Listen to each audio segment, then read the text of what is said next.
microphone, or the speakers aren't. They can't hear you. It's not on the TV, it's on. The speaker on your computer. And I would just like to advise the other commissioners We're just that, getting it off of your computer. Oh, okay, good. at 2:30, our YouTube stream will be turning on, that allows us to be open to What's the it public. supposed We to won't be be taking on? comments I from thought it was YouTube, Yeti, but just so the other commissioners know, we will be broadcasting live over YouTube. Samsung. Samsung. There you go. That should be it. Okay, I think that's where it was. The Good. Hi, Hillary. Hi guys and ladies. Hi Julie. Hi Floyd. Hi Steve. Hi. How are you, Hillary? I'm doing pretty well, thanks. Good. Commissioner What, Waring is just waiting responding for- momentarily, and I'm checking on Commissioner Holstrom right now. Okay. We're just waiting for snow here. It's like spitting occasionally. It almost looks like ash or something. It's barely doing anything. Same here. We got a little bit of blue sky. Saturday night, it's coming. Okay. I'll count on that. Hi, Chris.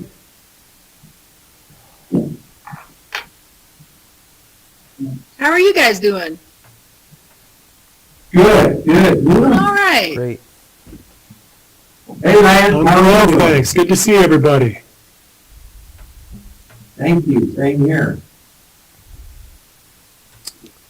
Seems like there's 3 of us and 6 of you all. Are we expecting anybody else? I don't think so. With that, I think we can Alright. go ahead and get started if you want to. Floyd or Steve or Julie, I think you guys kind of called this meeting, so if you want to get it started and do some introductions, I'll let you guys go ahead and take it and get going. I believe Hillary was gonna take the meeting today, and so we'll let her do the start off here. Okay. I mean, I would love for you to do it, Floyd. I checked in with Lance, who's our chair now, and we were going to defer to you guys if you want to do it. We just thought we could start with some introductions and then maybe kind of freeform it, if you will. That works. Yep, Floyd too. Dolores County. Julie Kaiser. And Steve Garcia. And then just to kind of, I just thought it would be good since there's so many new board members, if you just do it for all of us to kind of have a meet and greet today. It's been a while since we've just discussed on some issues we all share, and I just think this is a really good opportunity for all of us. And I think last time we did this, we did it over lunch, which made it a little easier to just have a open conversation, sort of informal conversation. So obviously this format makes it a little more awkward, but we'll wing it. We can do this, and hopefully we can meet over lunch outside maybe sometime this summer. Our commissioners are rock stars at being awkward. They got this handled. And with that, I'll let them go ahead and introduce themselves, other than I'll start to my right and just give them a brief description. To my right is Commissioner Kent Lindsay, who just had his first meeting last Tuesday, and was a previous commissioner in the early 90s. And with that, I'm going to turn it over to Kent. Hello, everybody. Just like to say thank you for getting this together.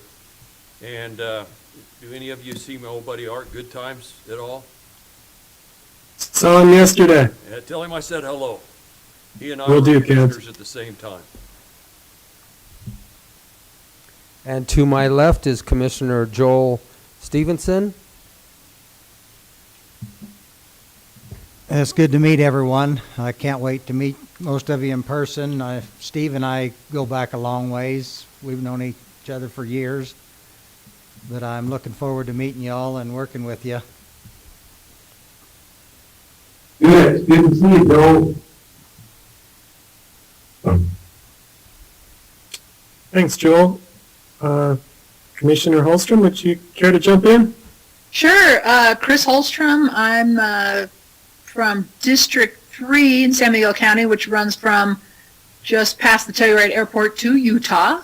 And just my family, I've got 2 sisters, one of whom lives right outside of Dolores and one of whom lives down Montezuma Canyon. So love this area. I've been up here now for 34 years. Thank you, Chris. Commissioner Cooper. And I'm Hillary Cooper. I'm the District 1 seat. I live in town of Telluride, and have had a great time working with Montezuma and Dolores for quite a few years now on multiple issues, and look forward to continuing those relationships and opportunities to work together when we can find them. And my name is Lance Waring. I am 2 years into my first term. I represent District 2 here in San Miguel County. And since Chris gave some family details, I am the father of a 4-year-old daughter. So learning a lot both on the job and at home. I know in speaking with Hillary that we wanted to talk about regional issues, maybe some federal land agency shared concerns and issues, and maybe go from there. Does it make sense to start with regional issues that we share, i.e. road and bridge, law enforcement, gravel operations, etc.? You bet. I think that's a good starting point. Sounds good. Great. Well, with that, I want to open with a thank you from San Miguel County. I know that the Dolores County Sheriff's Department has been helpful in the Agnar region in responding to calls that our sheriff hasn't been able to get to quickly, and we really appreciate the cooperation and ability to work together there, and if there's anything we can do to reciprocate and help in similar or other fashion, that's an example, I think, of how we can work together. We really appreciate it. And I think as well, Telluride, San Miguel County also travels to Rico on occasion for us, so it works out well. Great. And I think our road and bridge director and our sheriffs have got good working relationships, and so I would just, if there's, Floyd and I recently had a good opportunity to chat about a gravel pit relationship that I think San Miguel County is gonna move ahead with. So if there's opportunities for commissioners to get involved, if needed, but hopefully those road and bridge relationships and sheriff's office and other departments can continue working together. Yeah, we got social services and senior lunches, so yeah, there's a lot of commonality, a lot of things we share. yeah, I know our senior services, I believe they still take meals to Agner. There's, our social services work with people out of Agner, so yes, we got a lot to share there, and grateful for it. We appreciate the relationships that we do have. And the donations that you guys make to our senior center, because it's like you know that that's helping your residents, but then that helps us back also. So, home chores there, and the transportation too. So I think all those are really good. We always used to joke and say there's really no county lines, we're just all of this together, and I think that's really good. And as far as the shared stuff, Montezuma County has a pit within Dolores County. We share county line roads. I believe that we've got a pretty good relationship with your road and bridge and want to continue that as well. Yeah, for Montezuma County, it seems like, obviously we don't touch San Miguel County anywhere, but our sheriff does a good job in working within those boundaries to help Dolores County, specifically probably up the Dolores Norwood Road and then out toward 491. I think one of the bigger shared issues that we have with Dolores County with the extraction that's going on and or the new logging industry that's been created are going to be the roads out to the west along 15, 16. There's several of them out there that are going to be impacted, that we have commerce going up and down both counties at one time. Everything right now seems to be working and functioning relatively good, and hopefully we can continue those also. Yeah, I agree, Jim, and I think that's a good setup that we've got where we share that Road 16, and then there's the Bradfield Bridge Road, gives that good access to the Ormiston pit, and then also to those logging trucks. So I think it's working out good. Right, and that pit has been used a lot, specifically this summer. I think they, don't quote me on this, but I think they did 7 or 10 miles of roads up in that area, and all of that material came out of that Ormiston pit. So pretty significant impact and upgrades on those roads up there just to help that logging industry coming out of there. So that's pretty substantial. I realize that belongs to the Forest Service, but we do the crushing out of there for them. Yeah, and then there'll be a bunch more from the Ormiston pit east this coming summer. They're going to gravel some more up there too. Correct, right. I've heard about that. I guess that actually that's going out to add right now, I think, for this spring, and I think that goes from the bottom all the way back up to the top. Is that correct? Well, I thought from the pit east. Yeah, the pit east. I don't remember how many miles.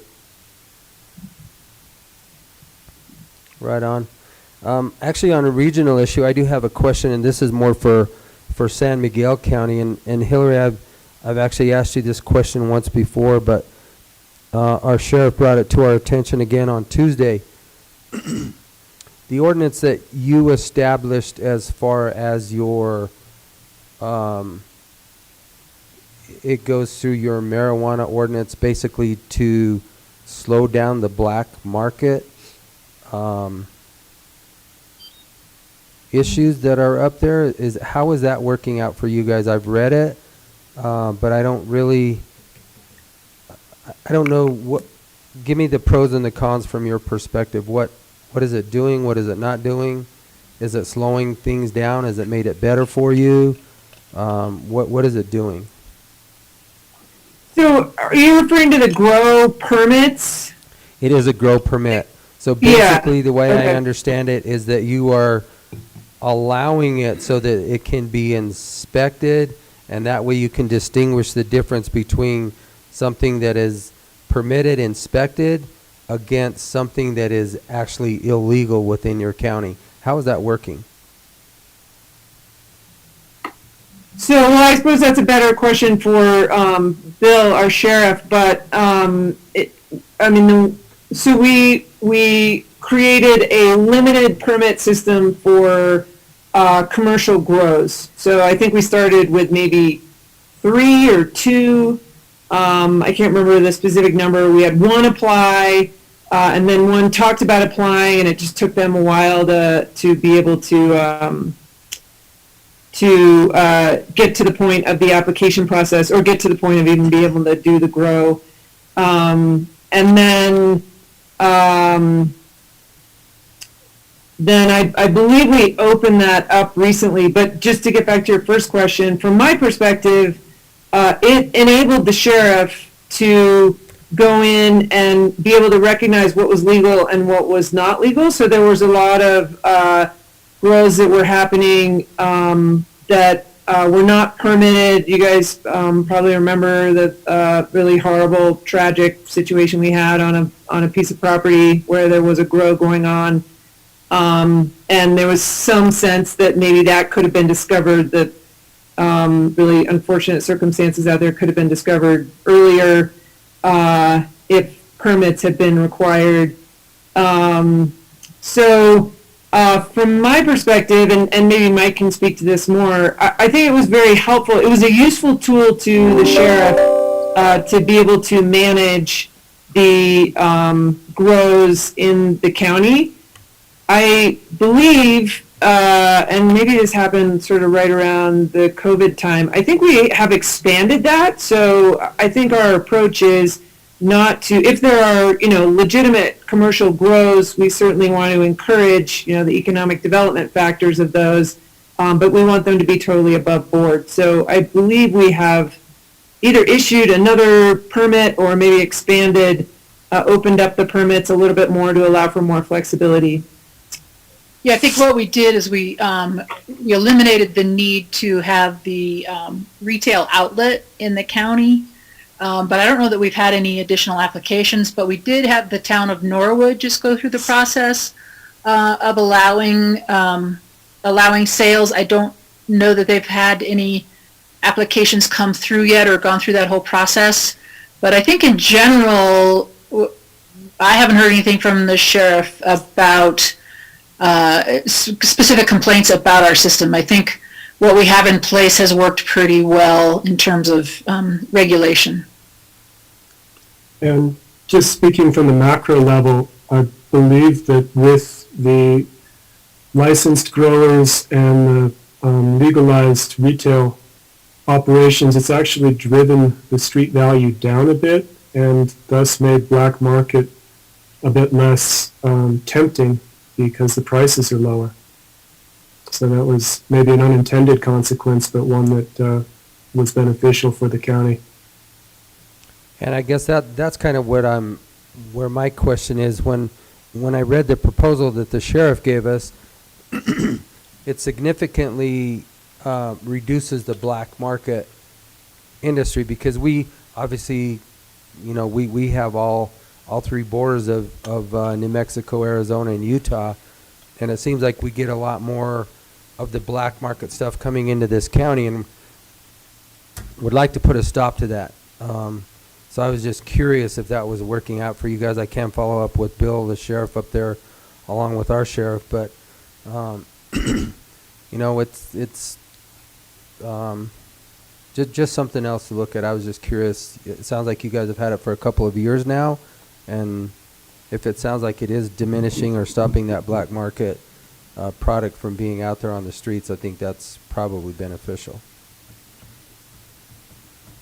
Yeah, I think just from the perspective of feedback, I think, at first people were somewhat skeptical about it and thought that we were, trying to infringe, but then in the end, I think it did reduce some of that black market. It made the grows that we do have more legitimate. It made the patrols easier on the sheriff, and I haven't heard any complaints from any of the industry parties, who have gone through the process. They said it was a totally reasonable process, and I kind of see the market leveling out a bit. Actually, there's obviously that big boom. Not that the demand is leveling out, but it feels like everybody's sort of gotten their turf now, and while the retail side continues to go up and has been doing great from their perspective, especially during COVID. The sort of pressure on us from the illegal growing has been pretty reduced, I think. I'd like to follow up on, since we're talking about mind-altering substances, and just find out from each of the counties. I am working with CCI and CML in their negotiations with the Attorney General's office on the opioid settlement, and they're asking for local governments, including counties and municipalities, to consider rolling their direct distributions into a regional effort. And if I could just get contact information for whom I might discuss that with in Dolores County and San Miguel County, I can follow up offline. So it's my understanding that the latest proposal on that was to split us up, and I believe Montezuma and Dolores and La Plata County were And lumped San Juan and together. Archuleta. So I guess I would just need information from Dolores County on who Yeah, to- we were put into basically our region of 5 counties, Region 9 down here, so that's correct, Hillary. It is our 5-county region. Yeah, and I think we're trying to do the same thing. We have not had that discussion. I think Keith Caddy, Commissioner Caddy in Montrose is going to help lead that discussion for us. But it's my understanding that the idea is really, creating the brick and mortar need, or addressing the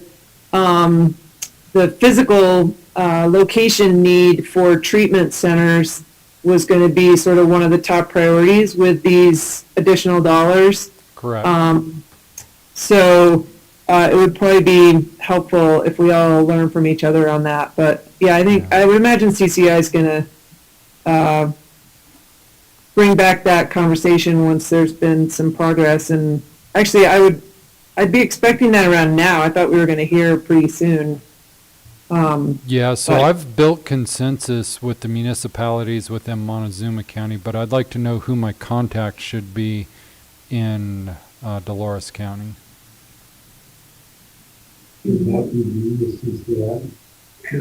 Yeah, I know I've been following some. I would imagine that would be me, Floyd, for Dolores County, the contact on that. Thank you, Floyd. I'll be reaching out to you either tomorrow or sometime early next week. Okay, that's fine. Commissioners, if I may, it's on a related but slightly different vein of that question, and that is San Miguel County expanded their co-responder program, where we send out mental health professionals along with law enforcement, and likewise we're almost complete in the modification of our jail to have an area for inmates that are under the influence to it's not a detox center, but to not have to be in a cell as they're going through any withdrawal or other detox process. And that's proven, the co-responder has greatly reduced the number of law enforcement interventions that we've had to make, and it's been received really well by our community. We just upped that to 24/7 service.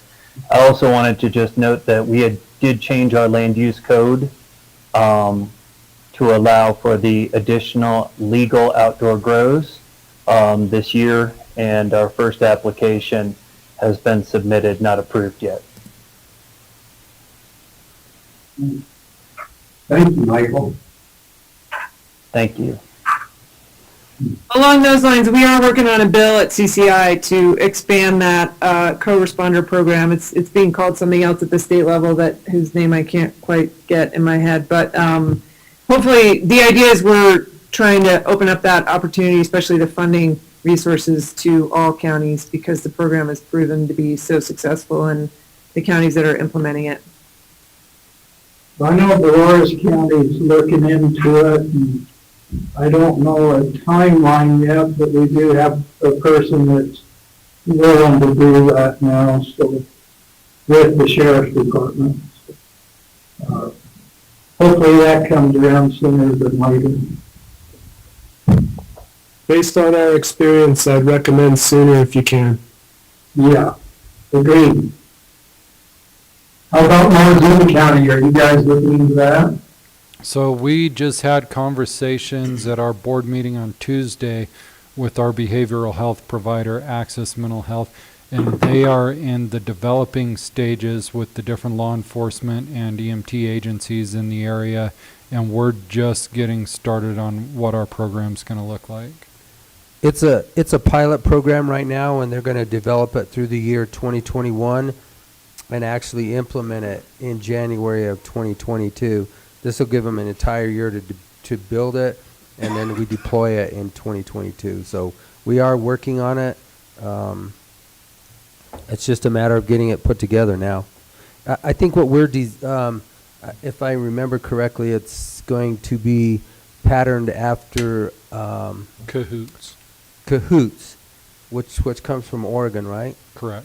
So that's kind of the format that we are going to use as we implement our program and move it forward. Great. Well, we'd be happy to share. I think we've got 2 full-time behavioral health specialists in the sheriff's office now that are basically managing that program, and then the sheriff administrator is also pretty knowledgeable about that program. So if you guys, if your staff would like to reach out, I've heard of the Cahoots program. I'm not as familiar of the details, but if they want sort of on the ground implementation feedback, they would be happy to talk to you guys. They've been helping us build the bill at the state level. Hillary, would you send me their contact information, please? Yeah. Thank you. Who was that just spoke? Was that Shaq? That was Yes, Shaq. it was. Okay.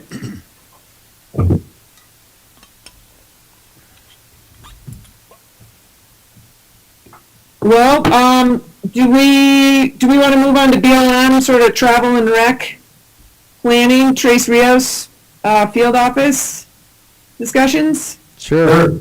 We know that the travel management plan is being done for,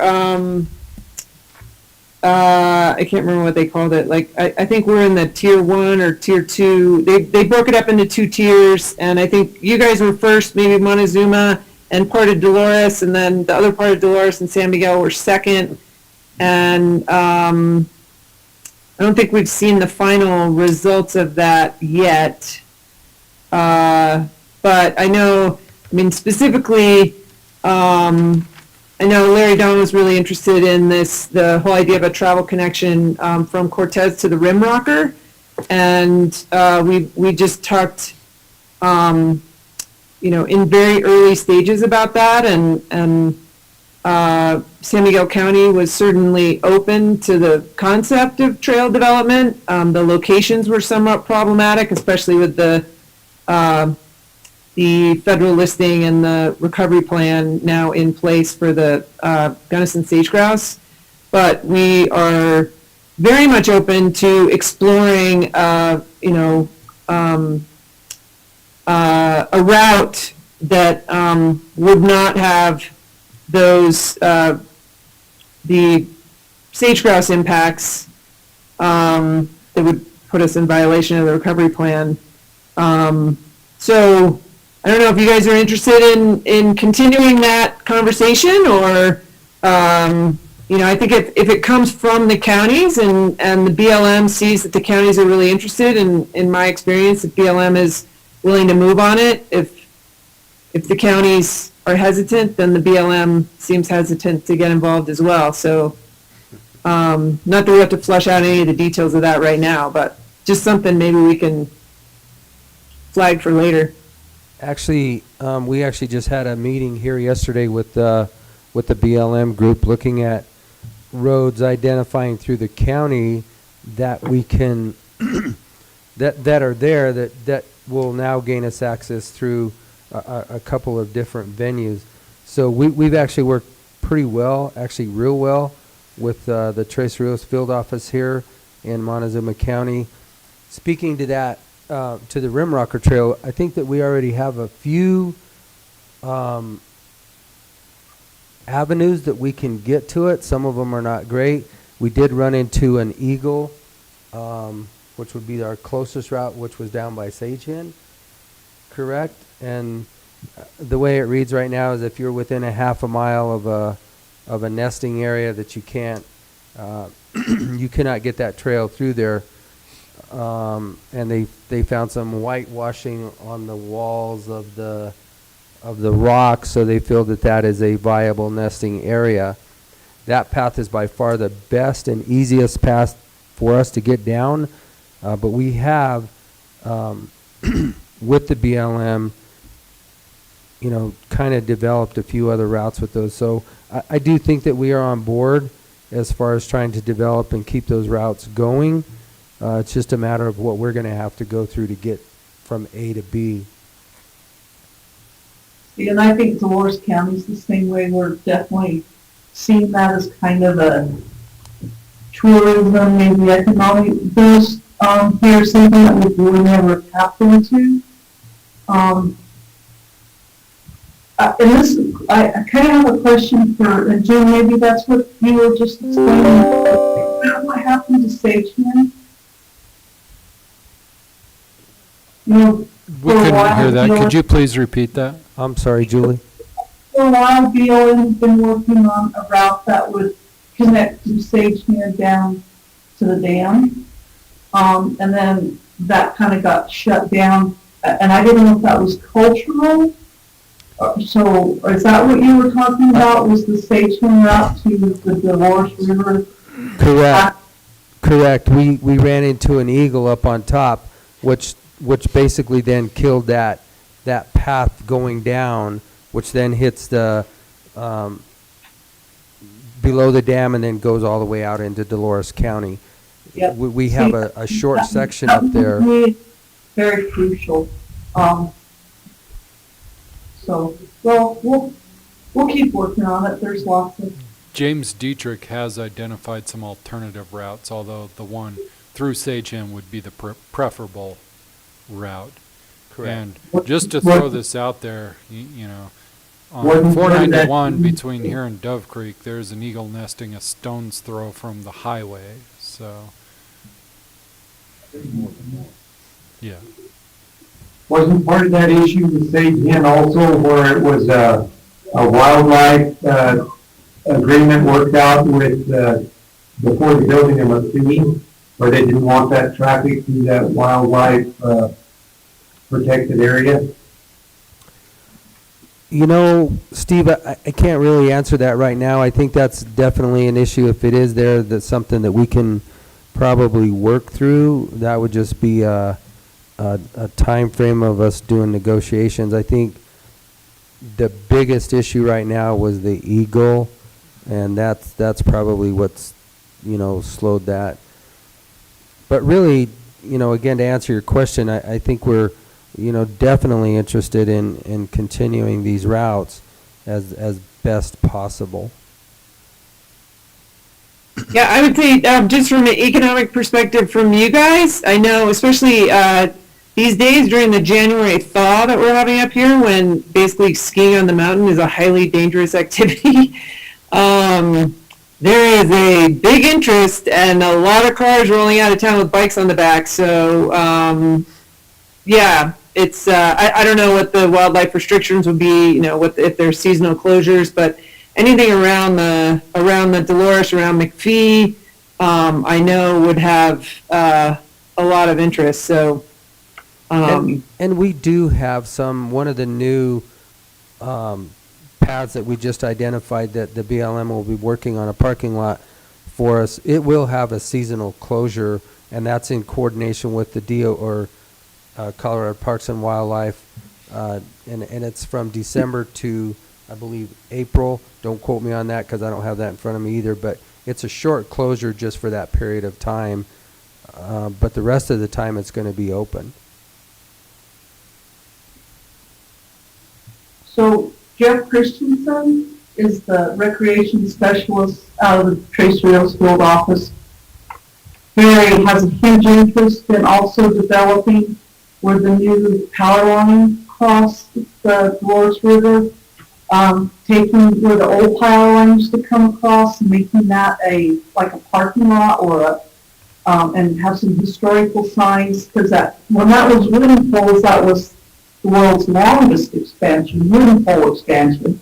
which, would be kind of cool to mark and let people know that.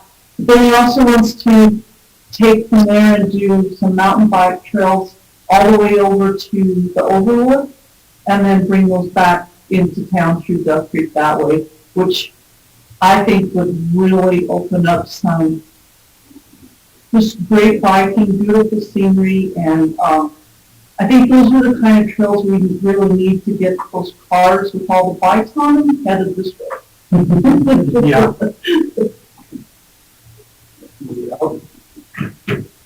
We'll stop at the Dolores Market for sales tax for Montezuma County.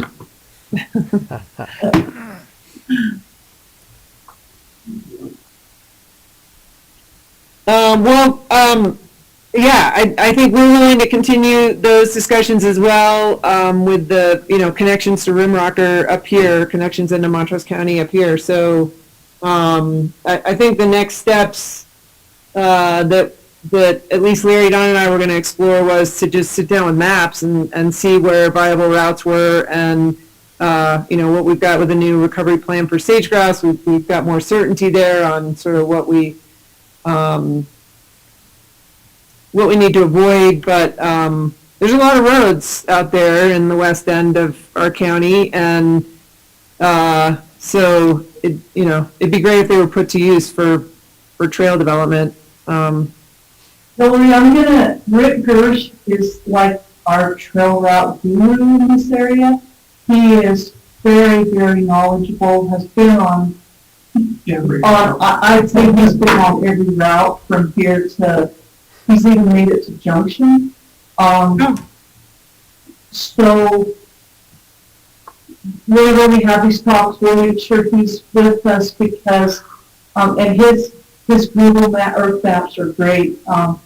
In fact, he made a proposal with Community Voice to us on Tuesday about doing a gravel grinder on the 26th of June, and kind of coming to us to say, what county roads are you, willing to, and set this up. And we have a special use permit in place that I think will help us with that. But then we also want to do a couple more OHB activities, kind of using the Bradfield or down through the Dolores River Canyon. So, those, I'm excited to hear those things and people willing to put them in place. That's, I don't get the interest generated. So, but anyway, next time we want to talk routes and what to do, we'll make sure he's with us. Yeah, and maybe we could schedule a future discussion on just specifically that issue. Have the BLM with us and have some maps and just sort of explore some ideas with the latest inventory that the BLM did. I think that's good. Okay. Just to chime in real quickly, I don't know if you guys have had the Mile High Jeep Club come out to either of your communities for their annual jamboree. They rotate every summer. They have approximately 750 Jeeps and related families. But I know when I was in Leadville Lake County, we had a really good economic impact and response from our business community when they're hosted, because they base out of a central location and they're provided the list of all the grocery, gas, and supportive businesses that they might need. And that was a good way to harness. It's a little tougher when folks are just going point to point, but if you can keep them overnight in your community, that's something to consider. They also, Mile High happens to require a restoration project that they'll work on one of the days, and they'll bring in, you have 750 guys, most of them in construction, and with a little guidance, they were able to remediate some bog areas where people have been mudding, without any boundaries, and really help repair the area, and left a good taste in the community's mouth. Sounds good. That's good to know. Yeah. So Jim, how was your efforts with Trace Rios on the trails and stuff within Montezuma County? Well, let's see. We just finished we just finished Phil's World, all of the phases, and that was just completed in October of this year. So I can't even give you the amount of miles that we just finished through Tres Rios. It's huge. This identifying, it's not a path that we're working on right now with Tres Rios. It's for equine and specifically hiking, biking, hunting, to open up about 3,000 acres, I believe, Out by Summit, yeah. up by Summit Lake. So we're trying to pull some of the, we want to keep that multi-use going for all of our people down here. So the bikes have Phil's World now, and we want to open this up to the hunters, the equine people, and it's a huge area that was shut off. Our GIS department and our staff did a great job of actually finding a path, an actual right-of-way that we could access that. So with Tres Rios, we've gotten a lot of good things done. We also this year, the beginning of this year, finished a parking lot down in Sand Canyon. So we had, which is down McKemmel Canyon, County Road G, which is a very, very narrow road.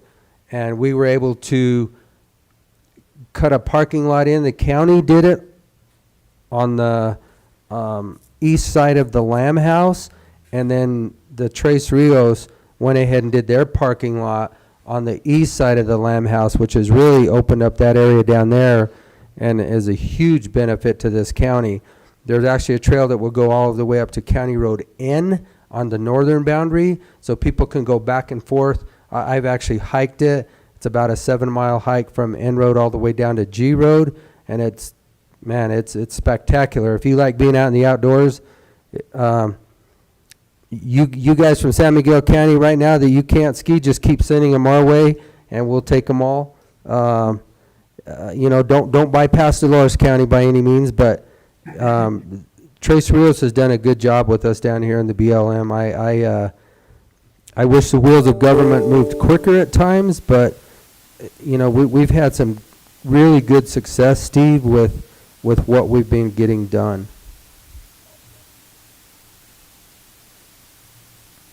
That's great.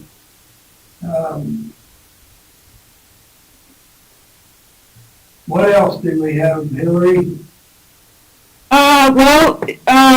So I just wanted to do a quick mention, just sort of an elephant in the room, on COVID response. Isn't that nice? We've been through almost an hour of a meeting, or 45 minutes of a meeting, and it hasn't even come up. So I'm going to be the lame one and bringing it up. But I just wanted to send a shout out to your emergency manager, I think Jim Spratland, is that right?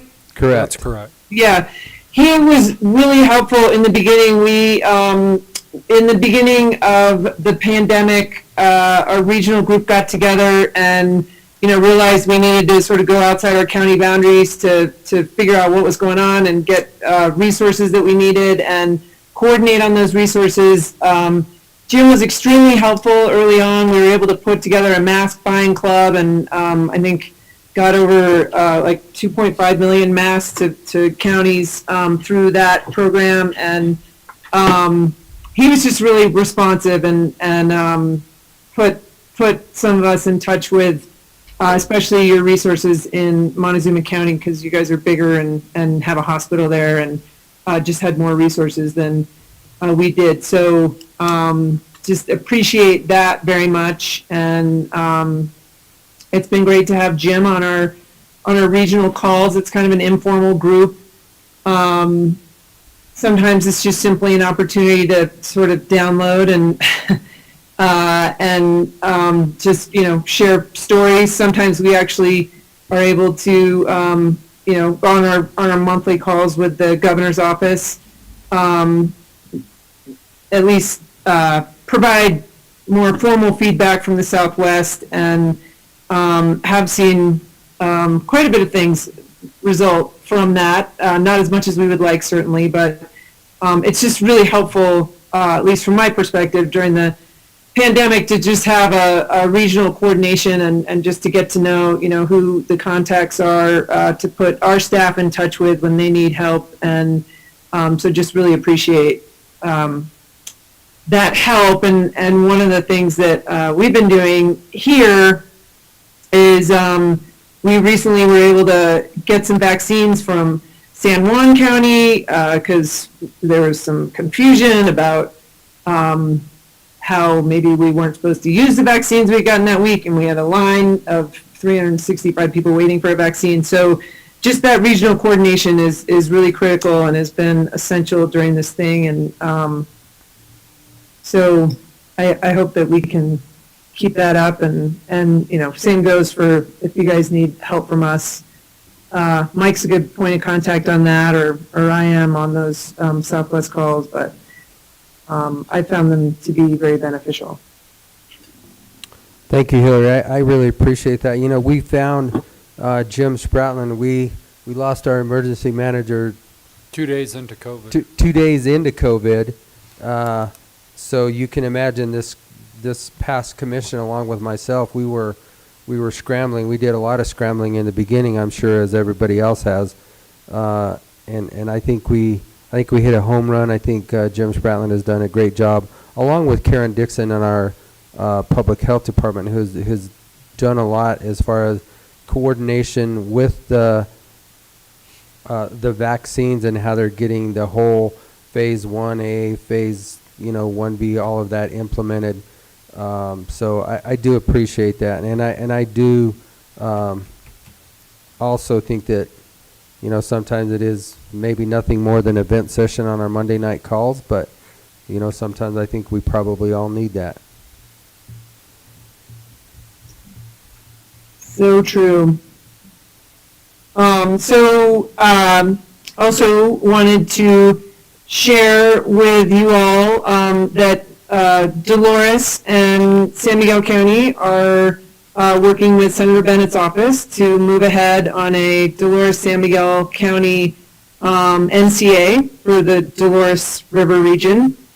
And as I'm sure you all know, this has been in the works for many years. I think maybe Kent, I think the conversation started when you were initially at the table. It was back. So many years, lots of conversations, and San Miguel and Dolores, we're still interested in moving ahead, and we were just able to get the support of Senator Bennett's office to work with us to come up with the most current version of the draft, which we're still waiting on, and it's taken the Montrose County section out, and it's taken the Montezuma County section out. That said, at least in all of our conversations, we've been very open to continuing the conversations with both counties, Montezuma and Montrose, and if there's any opportunity to move ahead and get some things you guys want out of the NCA, we're certainly still all open to that, and we will, as soon as we see the latest draft, we will certainly share that with you, because one of the points that we've discussed is that it's really important to be working from the same document. I think there was a lot of misunderstandings in the past from maybe all the different counties having different versions of a draft that had been changed. And so I think, a good place to start is probably that we are all looking at the same document when we have discussions. But we just wanted to let you all know that. We don't know what the timing is. Everything's been delayed in DC.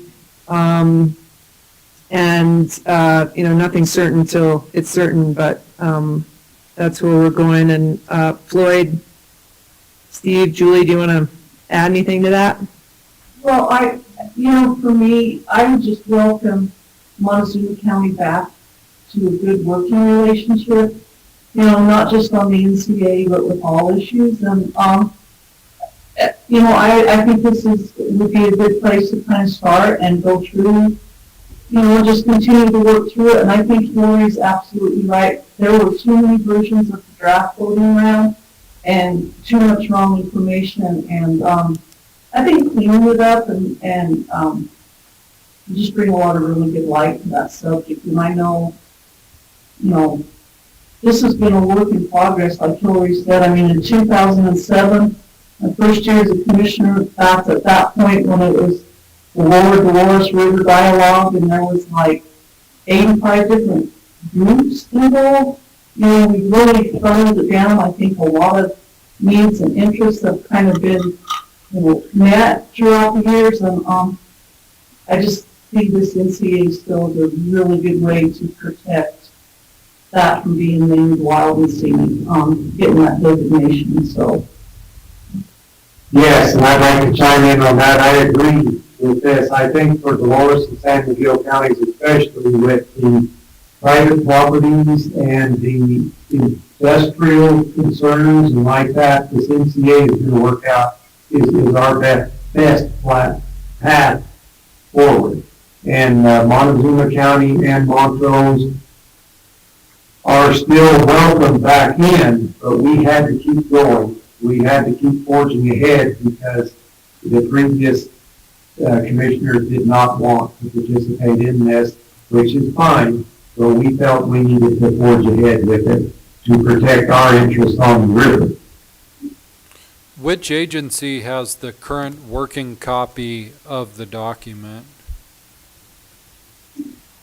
Senator Bennett's office does, and they are running it through, I think, Floyd, Steve, you guys correct me if I'm wrong, but I think they're running it through Legislative Council to make sure, that it's all kosher with the stuff they do in DC, and then they're gonna release it. So I saw the copy before the copy, the draft before this draft, and we're waiting for them to release this draft, and as soon as we hear something, we'll certainly get that out to you guys as well. Okay, so just since this is new to me and I'm not sure if it is to my partners on my left and my right, but give me the pros and give me the cons. I mean, we have a lot of water here that obviously I'm sure the previous board stepped away from, that we're going to have to protect, specifically because of our agricultural use. And if I've went through this this BLM 6220 manual extremely briefly. It's lengthy and looked at a lot of other things, but it basically states that it will not affect any downstream flows to be greater without storage capacity being built. So I guess, our water, we're going to want to protect our water as much as possible.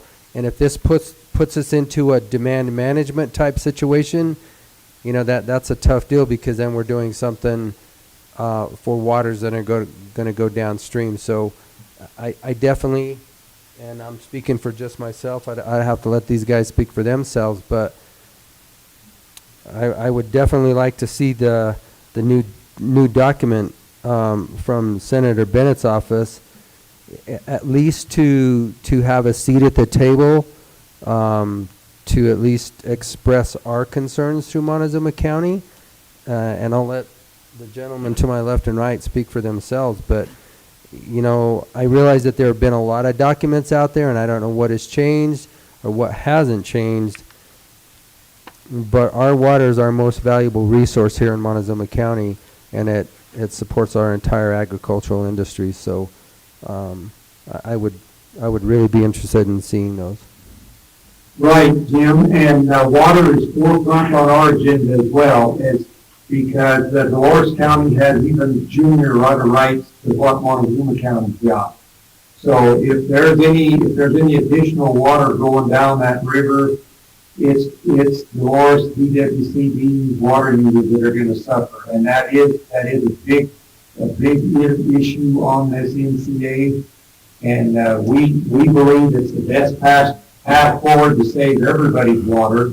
Plus, it gives local control to the management of the river. It would be a lot of the same practices that federal agencies would put in, but it would be under local control. Hopefully more responsive to the people, and also to, I don't know the proper word, but industrial issues with the river as well, where if there's any opportunities in the future for mining.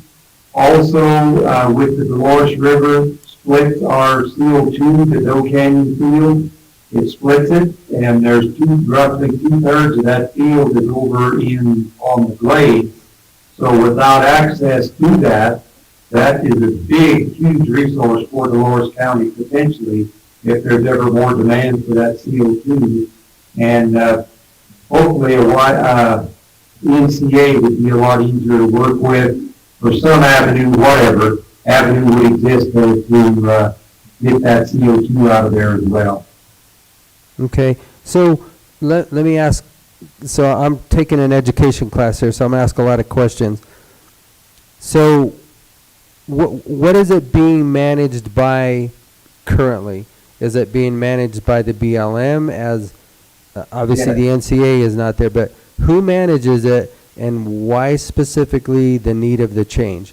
Because I'm from an old school philosophy is if it's working, why are we changing it? And if we're changing it, how are we protecting the constituency down in the area that would affect us in Montezuma County? I mean, are these property owners going to be protected? And obviously, I realize that in our county, it's pretty short. It would be longer in Dolores and then San Miguel County, but those are just some of the quick questions that come to my mind right off the beginning. How do I protect these property owners that are right there? How broad is it? Is it just go from bank to bank, or is it more of a like a scenic where it's much farther? So Well, to answer your first question, Jim, it's been deemed suitable and eligible, our river corridor, for wild and scenic. So at any given time, the government can just turn it into wild and scenic, which then it goes, I believe, they got control up to a mile outside of the canyon rim on both sides. Very strict usage. It would really limit the usage of our river corridor and surrounding ground around it. And as Steve said, agriculture is a big part of our county, and we would do nothing to upset our water rights with this plan. And I think there's safeguards put into this plan to protect that. The McGinnis Canyon NCA so far has worked out very well for them.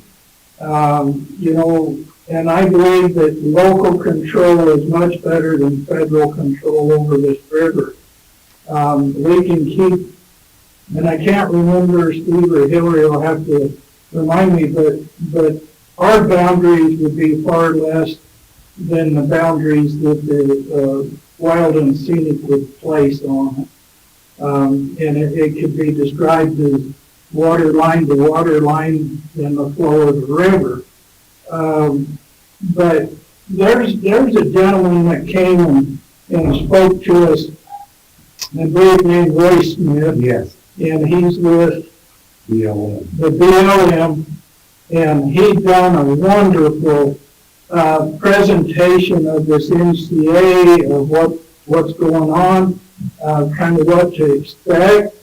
And I would encourage you guys to request Roy Smith give you a presentation on this, and just listen to what he has to say, because he's not partial to the government nor the individual. He just gives us facts. and that was Lloyd Smith?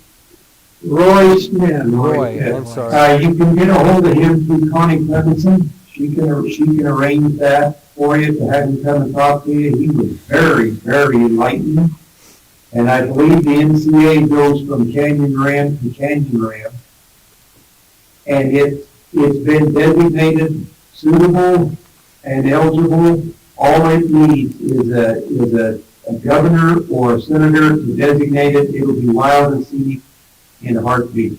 It's right there. That's why we need to make this an NCA before it becomes wild and scenic. And also to answer your question, Jim, it is currently managed by the BLM, and it's managed as eligible for wild and scenic. So that's the way it's been managed since in the 80s sometimes.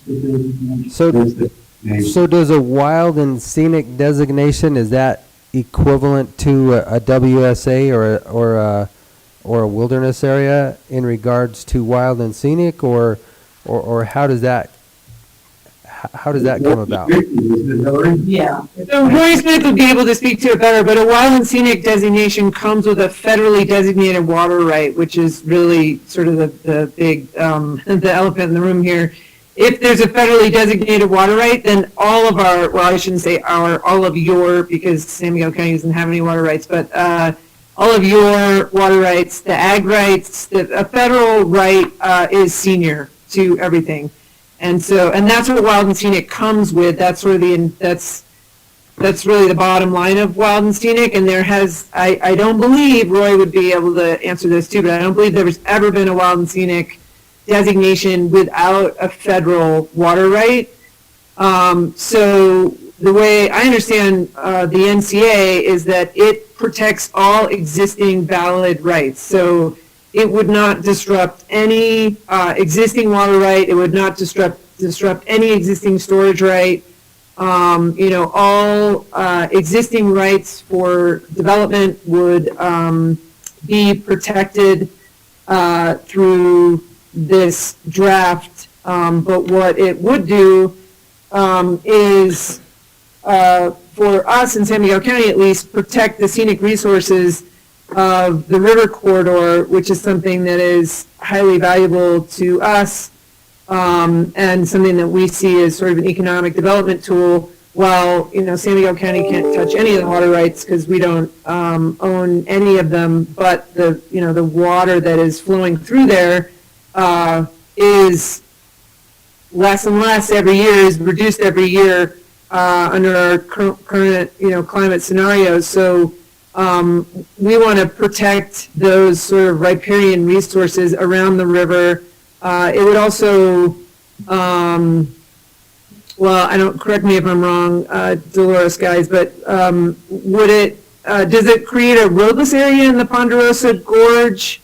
Yeah. To protect those scenic and wildlife corridor values? Yeah, and another thing, Lori, and Jim, I think your question that you asked is, what's scary about wild and scenic is very viable, because when I first started reading all the designation, how it would affect us, you guys have to remember our town's water supply is right there at what we call the pumps on the Dolores River.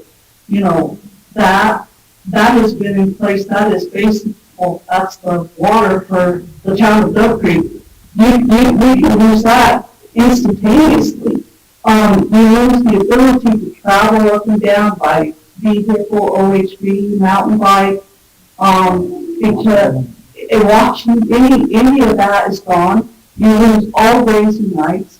And I think to me that was besides that and irrigation rights was one of the biggest red flags to me from the beginning, because there, believe it or not, is still a lot of grazing that takes place, in that corridor. You lose all surface occupancy rights for any oil and gas development. And then for me, it gets deeper. As a kid, that's where I grew up. I mean, we race down there and we jump in the river and we play around, and you lose that ability to teach that to the next generation and have all those opportunities. Basically, the natural gem that's in your backyard is all of a sudden not accessible to the people who've grown up around it and live right next to it. There's even some extreme cases for, they're still gathering of medicinal medicines for Native Americans, that take place.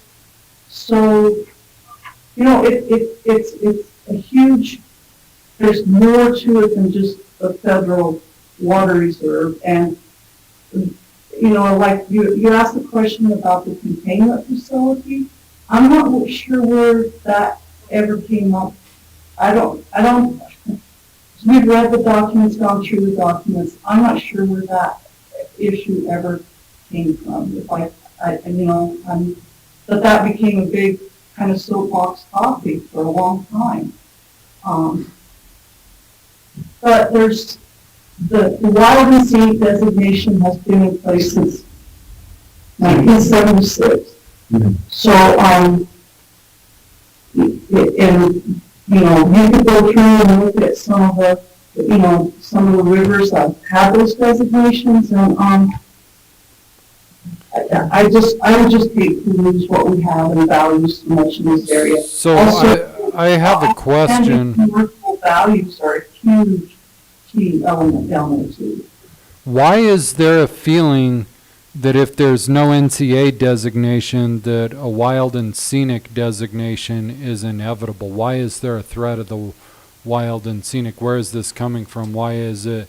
I mean, I'm new to this, so why is there the thought that if we don't go with an NCA, somebody's going to force a wild and scenic? Where is that coming from? Since 1976, it's been deemed suitable and eligible, and so far it's been able to been held off getting that designation.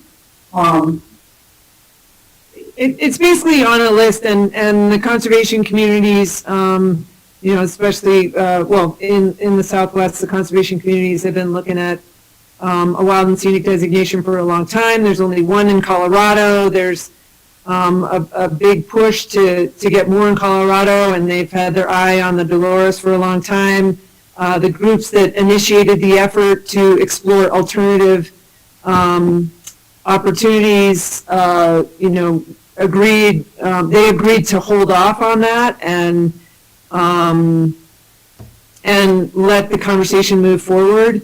And you know, I don't think, I don't like to encourage anybody to come to a table under threat of something. It's just not really an approach that I like to take. And a wild and scenic designation, I mean, I'll be honest, it's very difficult. As with a wilderness designation, I mean, I've been working on a land designation bill for 15 years, and I don't know if we'll get anywhere this year either. But it's a challenge. It's very difficult. But I will tell you also that we have recently learned that there's a renewed effort, basically to question the NCA effort, because they want to, you know, there's some people out there that would like to see the NCA effort go away so that they can pursue wild and scenic on the Dolores, you know, which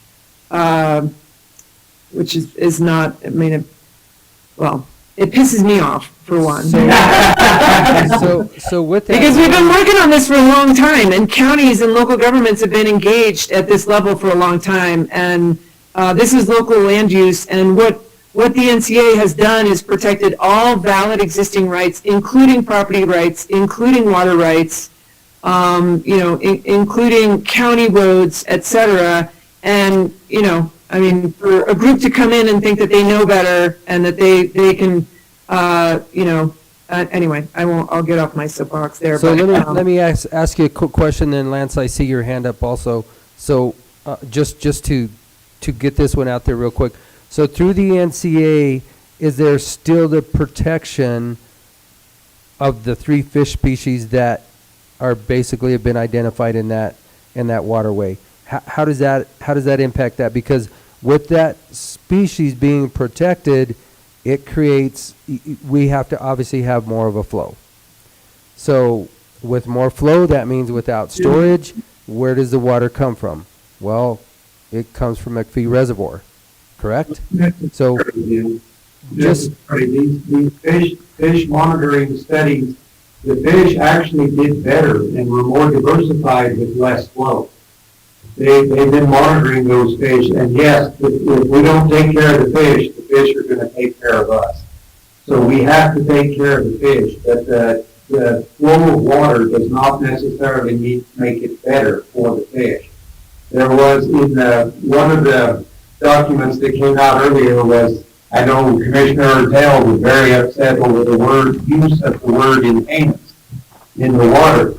But there is ways that they can enhance these fish recovery through, wooden structures in the river and, beaver dams, stuff like that, other things that would enhance the fish recovery effort without taking more water.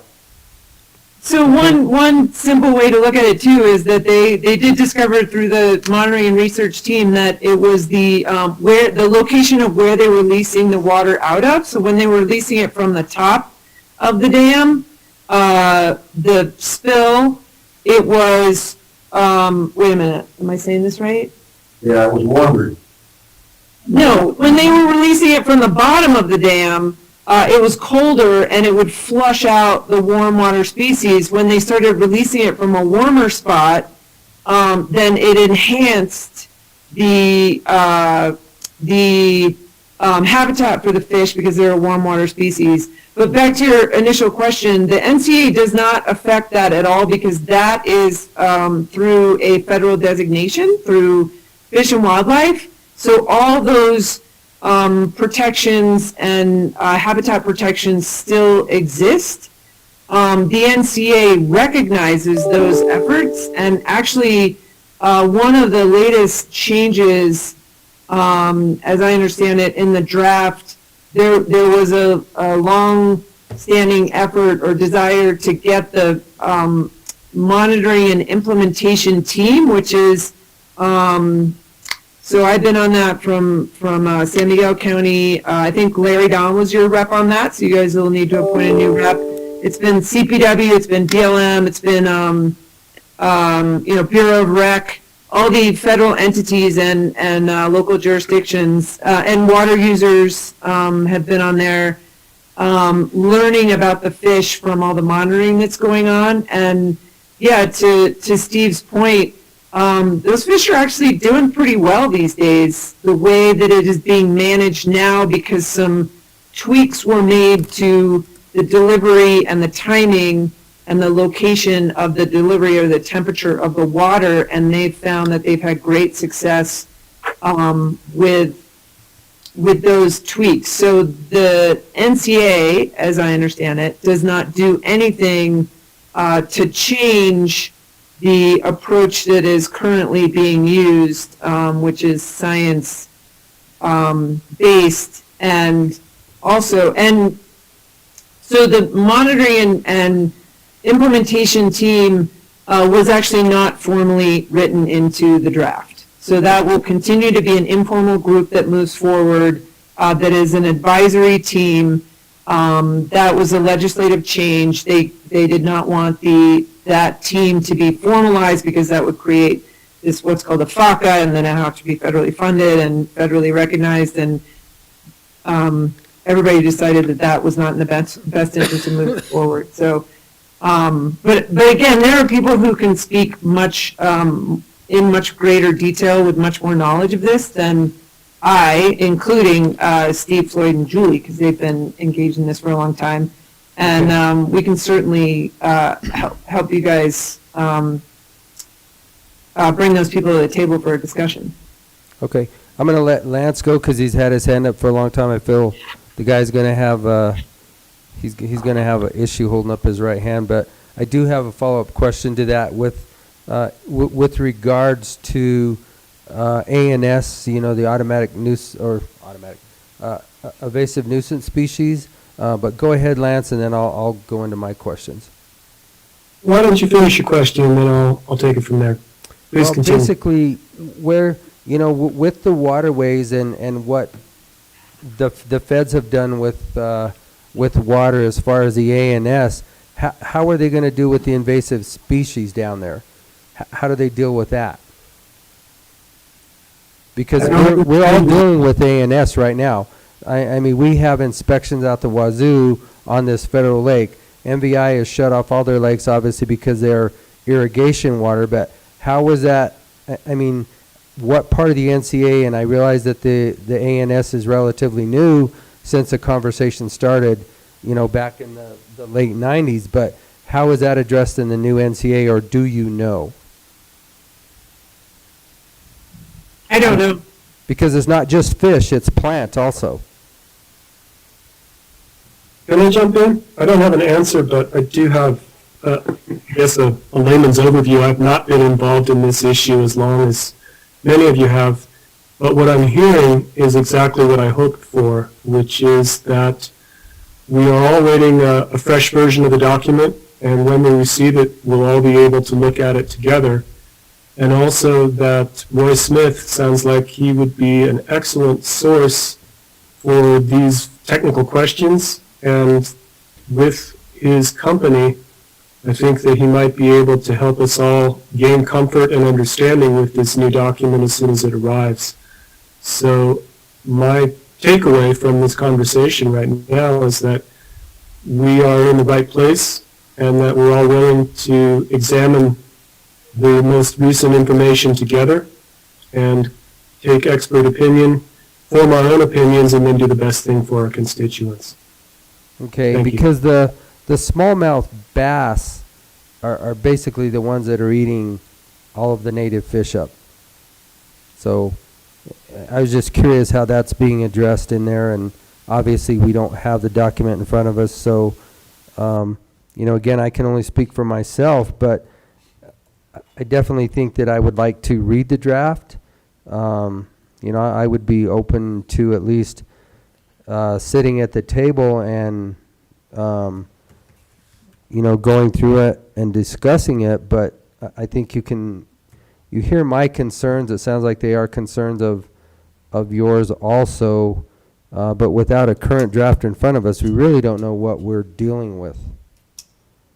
Well, I and do Jim, know we you'll would never welcome make you it at to any Congress time if to you one of insist our on reading our something before you meetings pass it. on this, and we can definitely put you on the list to receive information of when the meetings are. You know, you asked about smallmouth bass, or smallmouth bass, and the fish monitoring team, you know, they collect the fish, tags found, they've got, stations set up along the river to see how far they travel, what they do. But when a smallmouth bass comes into the picture, they remove it. They do not reintroduce it back into the river. So they know that's an issue, and they're not releasing the smallmouth bass back into the river. They're taking them out as they're doing their studies. And I know that's very minute to what's there, but that they're very much aware that they are an issue, and they get rid of them when they catch them. Okay. Yeah, and I would highly recommend you guys appointing someone new, or even all three of you come to the next, now I think it's actually called the Monitoring and Research, the M&R team. Yeah. I can't remember who, I believe Celine sends out those invitations, but we'll get you, maybe Shaq, you're on that list, but we'll make sure that you guys are, okay, we'll make sure you're on that list. They meet quarterly, I think, and it might be, because it's generally spring, and then it's sort of right before the flows, and then it's after the flows in the fall, I think is kind of the meeting schedule. And it's actually fascinating. I mean, that's happening sort of on a parallel track with the NCA, because they're not directly connected, but it's fascinating information. And you've got all the wildlife biologists there and the fish specialists, and it's pretty cool to hear all of their research. So I'll make sure that that you guys are on that list, so that you can hopefully attend the next one. And that comes from Celine Hawkins? Is that? Yeah, she's the facilitator for it. I think I'm right on that. I'll find out. Okay. We'll make sure you're notified when we hear something, we'll make sure you are. And if you could send that, to all four of us up here, that'd be great. And then we can figure out how to get it covered with one designee, or between the three of us, we'll figure out how to get it covered, or four of us. Yeah, I'll put you in touch with Celine or whoever else is doing that. And Jim, I have your email and Shaq's email. I bet I can figure out from Jim's email what Kent and Joel's email will be. Yep. Pretty easy. Okay. Yeah, happy to do that. Happy to connect you guys to those resources. If you decide you want to bring Roy Smith or whoever to your meeting, if you want to meet as Tri-County group again, it's totally up to you guys. And as soon as we hear something more or get a version of whatever the latest draft is, we will certainly share that with you. Yeah, because I got to tell you, we had a WSA designation in this county, and WSAs were developed to be for a 5-year period of time.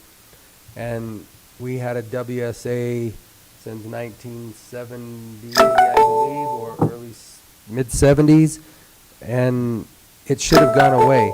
And even through the BLM, they stated that it didn't meet the criteria for a wilderness area. However, it sounds like it's still going to be a wilderness area, even though we have opposed it.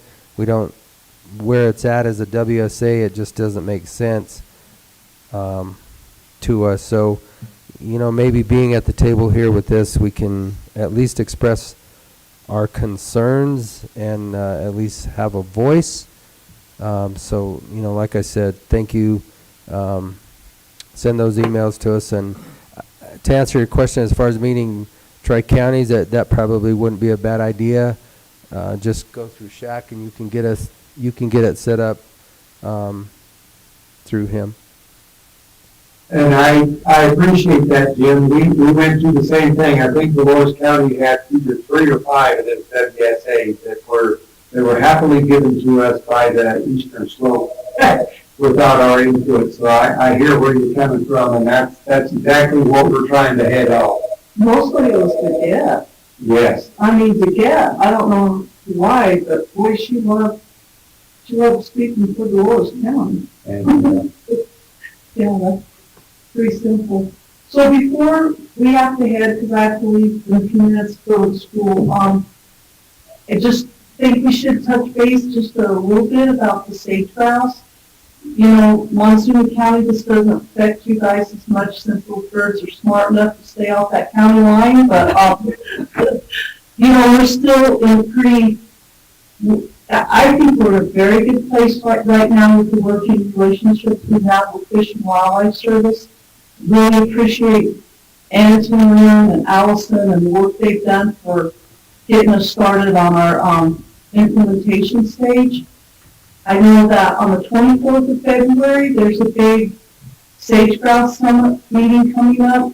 They have those every 5 years. Western State puts it on. If you guys get a chance, I sure encourage you to kind of tune in on that. There's just a lot of good discussions. And this year, at the end, in the afternoon, we're going to break out in catalyst groups.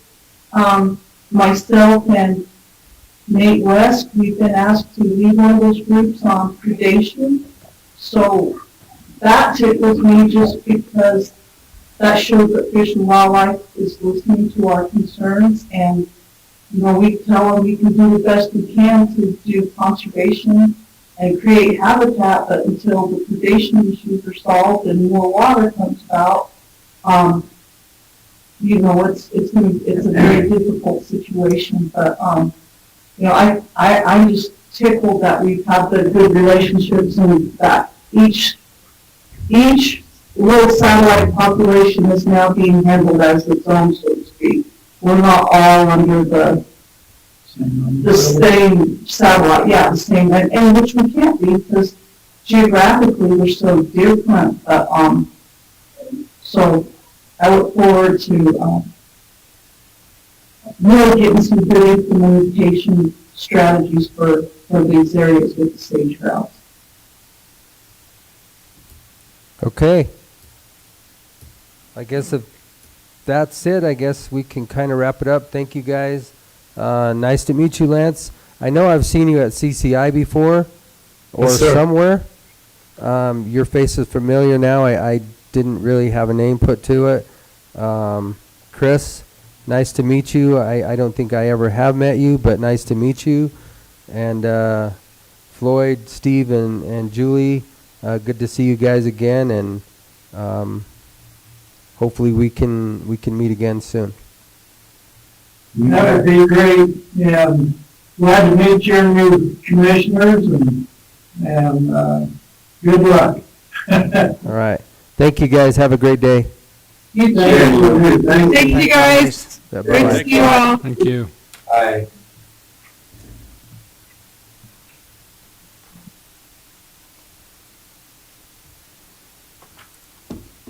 We're still on YouTube.